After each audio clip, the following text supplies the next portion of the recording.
Interim మెయింటెనెన్స్కు సంబంధించి Delhi high court ఒక కీలకమైనటువంటి జడ్జ్మెంట్ వెలువరించింది. అయితే ఇక్కడ ఆ భార్య అడల్టరీలో ఉందని భర్త వాదించినప్పటికీ కూడా భర్త వాదనను పక్కన పెట్టినటువంటి ఈ ఢిల్లీ హైకోర్టు ఆ భార్యకు ఇంటరిమ్ మెయింటెనెన్స్ను గ్రాంట్ చేసింది. ఈ నేపథ్యంలో అసలు ఇంటరిమ్ మెయింటెనెన్స్ సంబంధించి అడల్టరీ అనేటువంటి వివాదాలు ఉన్నప్పుడు కోర్టులు ఎలా వ్యవహరిస్తాయి, ఈ తీర్పు ద్వారా ఢిల్లీ హైకోర్టు చెప్పినటువంటి విషయాలేంటి తెలుసుకునేటువంటి ప్రయత్నం చేద్దాం. ప్రస్తుతం మనతో ఉన్నారు supreme court advocate doctor Solomon Raj గారు. ఒకసారి సార్తో మాట్లాడు. సార్, మనం చూసాం జనరల్గా అడల్టరీలో వైఫ్ ఉంది అనేటువంటి సందర్భంలో ఒకవేళ దాన్ని ప్రూవ్ చేస్తే మెయింటెనెన్స్ అనేది ఇవ్వడం కుదరదు, ఇవ్వకూడదు అనేటువంటి జడ్జ్మెంట్ చూసాం. ఈ పర్టికులర్ కేసు ఏంటి సార్? ఎందుకంటే ఇక్కడ భర్త భార్య అడల్టరీలో ఉందని చాలా గట్టిగా వాదించాడు కాబట్టి. ఎస్, ఢిల్లీ హైకోర్టు ముందుకి ఒక పర్టికులర్ కేసు వచ్చిందండి. ఆ కేసు ఒరిజినల్గా చూస్తే మెజిస్టీరియల్ కోర్టులో 25/9/2014 వైఫ్ ఫైల్ చేసింది. ఓకే, వైఫ్ ఒక పెటిషన్ ఫైల్ చేసింది under the domestic violence act under section 12A of the domestic violence act. ఏంటి అంటే I'm an aggrieved person, I'm a victim of domestic violence. ఈ domestic వైలెన్స్లో ఆమె ఏం చెప్పిందంటే, నాకు ఇంట్లో సెక్షువల్ వైలెన్స్ ఉంది, వర్బల్ వైలెన్స్ ఉంది, ఎమోషనల్ వైలెన్స్ ఉంది, ఫైనాన్షియల్ వైలెన్స్ కూడా ఉంది. కావున నాకు నా హస్బెండ్కి పడట్లేదు, హస్బెండ్ వాళ్ళ ఇంటి వాళ్ళు కూడా నా పైన అంతా కూడా డొమెస్టిక్ వైలెన్స్ చేస్తున్నారు, కావున నాకు ఇంటీరియర్ మెయింటెనెన్స్ కావాలి అని చెప్పి కోర్టు ముందుకు పెటిషన్ వచ్చిందండి. కోర్టు ముందు పెటిషన్ వచ్చినప్పుడు కోర్టు ఏం చేశారు, సరే అని చెప్పి ఇంటీరియర్ మెయింటెనెన్స్ గ్రాంట్ చేశారు. చేసిన తర్వాత హస్బెండ్ ఏం చేశాడు, దీని అగెయిన్స్ట్ సెషన్స్ కోర్టుకి వెళ్ళి అపీల్ చేసుకున్నాడు. ఫస్ట్ అపెలెంట్ కోర్టుకి వెళ్ళి అపీల్ చేసుకుంటే హస్బెండ్ ఏదైతే పెటిషన్ ఫైల్ చేశాడో దాంట్లో హస్బెండ్ ప్లీ ఏంటి అంటే, ఈమె అగ్రీవ్డ్ కానే కాదు, అండర్ సెక్షన్ 2A వైఫ్ అన్నది అగ్రీవ్డ్ కిందకి రాదు, ఎందుకంటే ఆవిడ అడల్టరీలో ఉంది, ఆవిడ విక్టిమ్ ఎట్లా అవుతుంది, విక్టిమ్ అవ్వదు, ఆవిడ అగ్రీవ్ పర్సన్ కాదు, కాబట్టి ఈ ఇంటీరియర్ మెయింటెనెన్స్ అన్నది చెల్లదు, ఆమె అడల్టరీలో ఉంది అని చెప్పి హస్బెండ్ వెళ్ళి అపీల్ పెట్టినా కానీ కోర్టు వాటిని కన్సిడర్ చేయకుండా డిస్మిస్ చేస్తుంది. అప్పుడు హస్బెండ్ హైకోర్టుకి వెళ్ళాడు, second appellant and the highest appellant of a state. ఆ కోర్టుకి వెళ్ళి సేమ్ ప్లీ పెట్టిన తర్వాత కోర్టు ముందు కొన్ని ఫోటోగ్రాఫ్స్ ప్రొడ్యూస్ చేశాడు. దాంట్లో వైఫ్ ఏంటి అంటే వేరే తన బాయ్ ఫ్రెండ్తో కాంప్రమైజింగ్ పొజిషన్లో ఉన్నట్టు ఫొటోస్ రివీల్ చేస్తున్నాయి.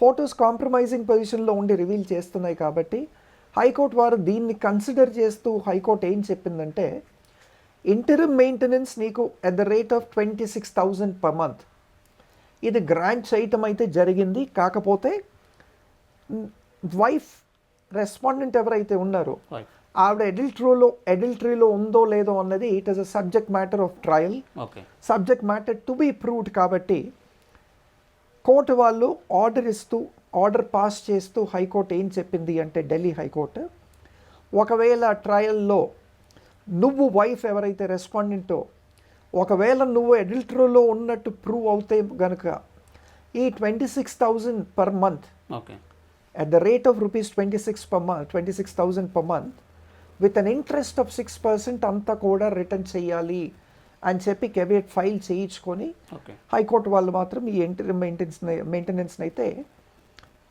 అలౌ చేయడం జరిగిందండి. కానీ ఎందుకు హైకోర్టు వాళ్ళు 6%తో ఇవ్వాలి అని చెప్పి కెవియట్ ఫైల్ చేయించుకొని ఇంటరిమ్ మెయింటెనెన్స్ గ్రాంట్ చేశారంటే, అడల్టరీ అన్నది ఇంకా డిస్ప్యూటెడే. ఇక్కడ ఓన్లీ ఇంటరిమ్ మెయింటెనెన్సే. ఇప్పుడు ఈ పర్మనెంట్ అలిమనీ కానీ పర్మనెంట్ మెయింటెనెన్స్ కానీ ఇంకా కోర్టు గ్రాంట్ చేయలేదు. ఓన్లీ ఇంటరిమ్ అంటే తాత్కాలిక, దాని ఎన్హాన్స్మెంట్కి వేసుకోవచ్చు, లేదంటే ఆ హస్బెండ్ వెళ్ళి దాన్ని ఛాలెంజ్ చేసి రిడక్షన్కి వేసుకోవచ్చు. దాంట్లో ఎన్నో ఉన్నాయి, we're not going into that.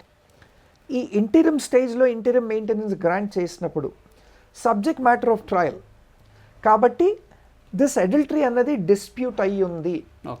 ఈమె under section 2A of the domestic violence act under section 12(2A) ఈవిడ అగ్రీవ్డా కాదా అన్నది కూడా it's a subject matter.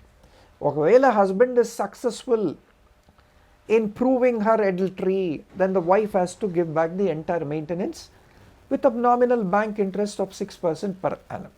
So Delhi High Court వాళ్ళైతే చాలా చాకచక్యంగా చాలా ఆలోచనతో ఒక చక్కటి లీగల్ ఎగ్జాంపుల్ సెట్ చేస్తూ ఈ ఆర్డర్ మాత్రం ఇవ్వడం జరిగిందండి. ఓకే సార్, ఇక్కడ మనం చూస్తే హస్బెండ్ ఈ సెక్షన్ 125 సిఆర్పిసి ప్రకారం ఈమె అడల్టరీలో ఉంది కాబట్టి మెయింటెనెన్స్ ఇవ్వడానికి వీల్లేదంటూ వాదించాడు.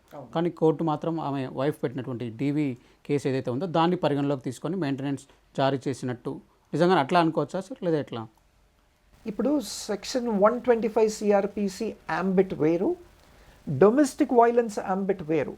ఓకే. సెక్షన్ 125 సిఆర్పిసిలో ఏంటి అంటే the wife can claim maintenance, the children can claim maintenance, the parents can also claim maintenance. Okay. కాకపోతే అండర్ సెక్షన్ 125 ఆఫ్ సిఆర్పిసిలో ఈ ఎవరైతే పెటిషనర్ ఉన్నారో, Sure. అది వైఫ్ కావచ్చు, పిల్లలు కావచ్చు, లేదంటే తల్లిదండ్రులు కావచ్చు, వాళ్ళ ఇన్కెపాసిటీ ఇన్ఎబిలిటీని ప్రూవ్ చేసుకోవాలి. ఓకే. అది మ్యాండేటరీ 125 సిఆర్పిసిలో అది చెప్తుంది that I am incapable or I am physically handicapped, or I do not have the education, or I don't have a job, I do not have the abilities to earn and live on myself అన్నది prove చేసుకోవాలి. Okay. And the onus totally లైజ్ on that particular respondent అన్నది 125 CrPC ఒక criteria. Okay. వెరస్ domestic violence యాక్ట్లో ఇది ambit అన్నది చాలా elaborate అండి. Okay. ఒక కోర్టు వాళ్ళు ఏంటంటే ఒక చాలా బ్రాడ్ పర్స్పెక్టివ్లో చూస్తారు. కాబట్టి ఆ బ్రాడ్ పర్స్పెక్టివ్లో చూసి ఈవిడికి అండర్ డొమెస్టిక్ వైలెన్స్ కింద ఇంటరిమ్ మెయింటెనెన్స్ అనేది గ్రాంట్ చేయడం జరిగింది. Okay. Right sir. So that is the difference between 125 CRPC and domestic violence act అండి. Right sir, thank you. Thank you. So ఇది ఓవరాల్గా చూసుకున్నట్లయితే అంటే ఈ పర్టికులర్ కేసులో అడల్టరీ అనేది ఇంకా ప్రూవ్ కాలేదు కాబట్టి సో ఒకవేళ ప్రూవ్ అయినటువంటి నేపథ్యంలో ఏదైతే హస్బెండ్ ఇచ్చేటువంటి ఇంటరిమ్ మెయింటెనెన్స్ డబ్బులు ఉంటాయో వాటిని ఒక 6% ఇంట్రెస్ట్ కలిపి ఇవ్వాల్సిందే అంటూ కూడా కోర్టు ఒక అండర్టేక్ తీసుకొని ఇక్కడ ఇంటరిమ్ మెయింటెనెన్స్ గ్రాంట్ చేసిందని డాక్టర్ సల్మాన్ రాజు గారు అయితే చెప్తున్నారు. సో ఓవరాల్గా ఈ కేసు చూసినట్లయితే ఇటు భర్తకు అన్యాయం జరగలేదు, ఇటు భార్యకు అన్యాయం జరగలేదు. సో ఇద్దరికీ కూడా న్యాయం జరిగే విధంగానే కోర్టు వ్యవహరించింది అనేటువంటి విషయం అయితే చాలా స్పష్టంగా కనిపిస్తుంది. Video journalist అజయ్తో Shravan, ABN Andhra Jyothi, Hyderabad.